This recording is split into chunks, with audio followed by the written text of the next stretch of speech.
Montserrat Artur Rivera, de la Facultad de Ciencias Químico-Biológicas, cursando el sexto semestre en la licenciatura de Químico Farmacéutico Biólogo para la materia de hematología. En este video estaré hablando acerca de la hemostasia, el sistema de coagulación y las pruebas de laboratorio. Cuando hablamos de la sangre, muchas veces pensamos únicamente en la función de transporte de esta, pero pocas veces nos encontramos reflexionando sobre un aspecto muy importante, que es su capacidad para poder mantener la sangre fluida y poder formar coágulos al mismo tiempo. Este equilibrio es posible gracias a un sistema complejo llamado hemostasia. Para entenderlo mejor, pensemos en una situación cotidiana. Imaginemos que tenemos un pequeño corte en la piel accidentalmente. En cuestión de segundos, el cuerpo va a activar un sistema altamente coordinado para poder evitar que se pierda sangre. Este sistema, como ya habíamos mencionado, es la hemostasia. Y la función principal de esta es poder mantener la sangre de manera fluida cuando todo se encuentra normal, pero poder formar un coágulo cuando ocurre algún accidente de este tipo. Este equilibrio es crucial porque si llega a fallar puede provocar hemorragias o en el caso contrario puede provocar trombosis, que es la formación de coágulos sanguíneos o trombos en la circulación sanguínea. Más específicamente, la hemostasia es un proceso fisiológico fundamental que puede permitir que la sangre se mantenga fluida o en casos de rasguños se formen coágulos para poder evitar que se pierda la sangre. Este sistema cumple dos funciones esenciales. Por un lado, que es conservar la fluidez de la sangre para poder facilitar la circulación, y por otro, detener el sangrado y formar coágulos para poder evitar el daño. Se trata de un mecanismo altamente regulado, rápido y localizado. Para su estudio, la hemostasia se divide en tres fases principales: la hemostasia primaria, la hemostasia secundaria y la fibrinólisis. La hemostasia primaria constituye la primera fase de respuesta ante una lesión vascular y esta se inicia en cuestión de segundos. En esta fase ocurre una vasoconstricción, la cual reduce el flujo sanguíneo hacia la zona afectada, lo que contribuye a su vez a limitar la pérdida de sangre. De manera simultánea, las plaquetas que normalmente se encuentran en un estado inactivo circulando por el torrente sanguíneo se van a adherir al subendotelio. Este se encuentra expuesto en el vaso lesionado. Este proceso se encuentra mediado principalmente por el factor de von Willebrand. Este factor es una glicoproteína plasmática, la cual es esencial para la hemostasia primaria. Esta facilita la adhesión plaquetaria y estabiliza el factor 8 de la coagulación. Una vez que las plaquetas se encuentran adheridas al subendotelio, estas se van a activar y sucesivamente van a expresar receptores específicos como la glucoproteína 2B o 3A, las cuales van a permitir su agregación. Este fenómeno facilita la unión entre plaquetas, formando un tapón plaquetario inicial. Además, las plaquetas van a liberar a su vez el contenido de sus gránulos, lo que va a poder amplificar la respuesta al poder reclutar nuevas plaquetas al sitio de la lesión. Este tapón, aunque es eficaz de manera inmediata, aún es muy débil y requiere de refuerzos para poder lograr una hemostasia funcional y que el tapón no salga tan fácilmente. Y para eso interviene la fase de la hemostasia secundaria, la cual también se conoce como fase plasmática de la coagulación. Este se encarga de estabilizar el tapón plaquetario que fue formado en la hemostasia primaria mediante la formación de fibrina. En esta etapa intervienen proteínas plasmáticas denominadas factores de coagulación.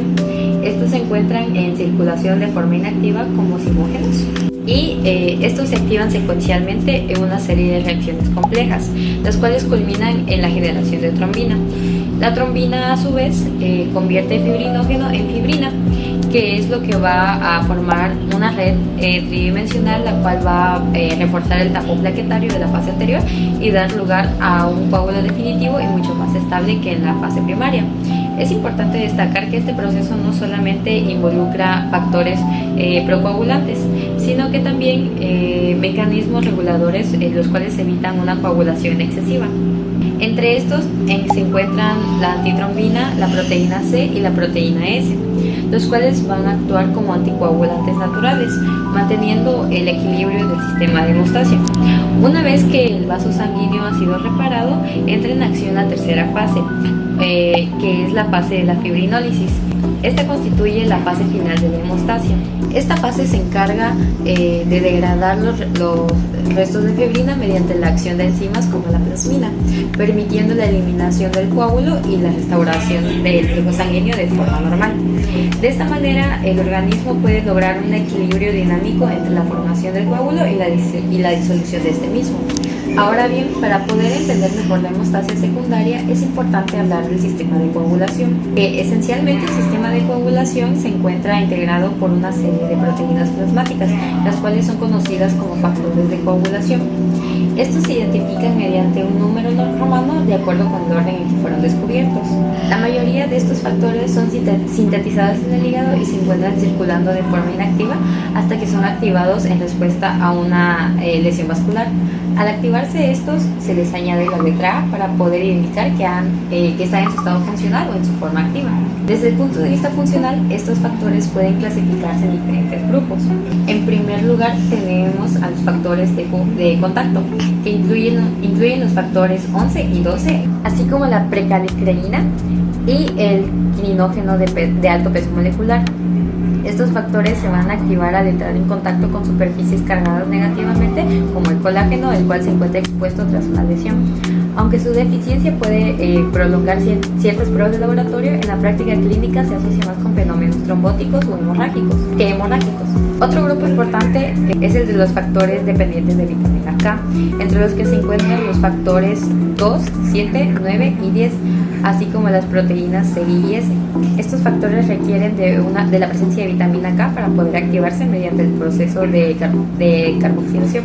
En la ausencia de esta vitamina o en presencia de antagonistas, estos factores se sintetizan de manera incompleta y carecen de funcionalidad.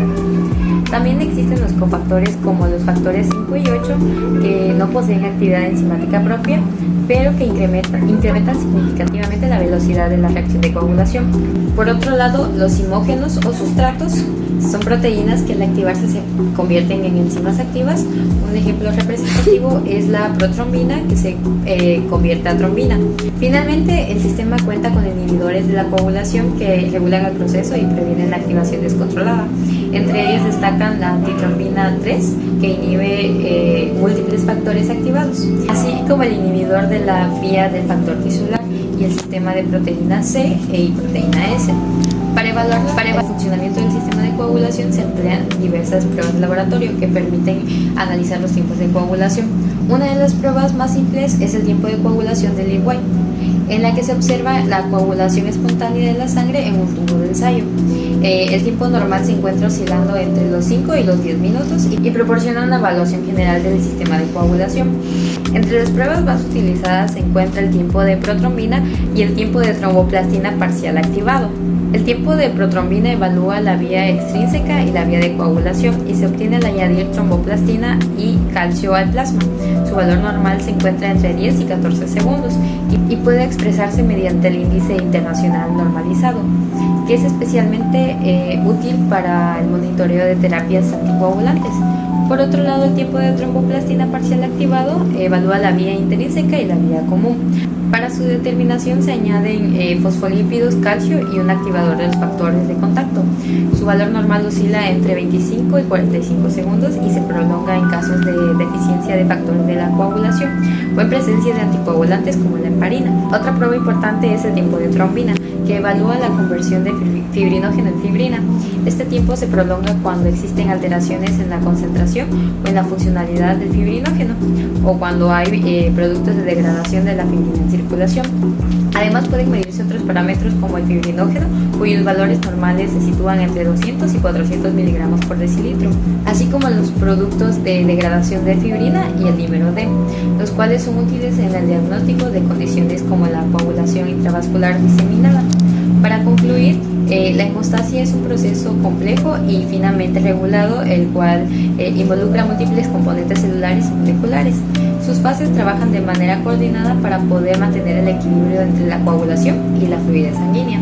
El conocimiento de este sistema de coagulación y de las pruebas de laboratorio asociadas resulta fundamental para el diagnóstico y el manejo de diversas enfermedades hematológicas, permitiendo la identificación de alteraciones que pueden comprometer la vida del paciente.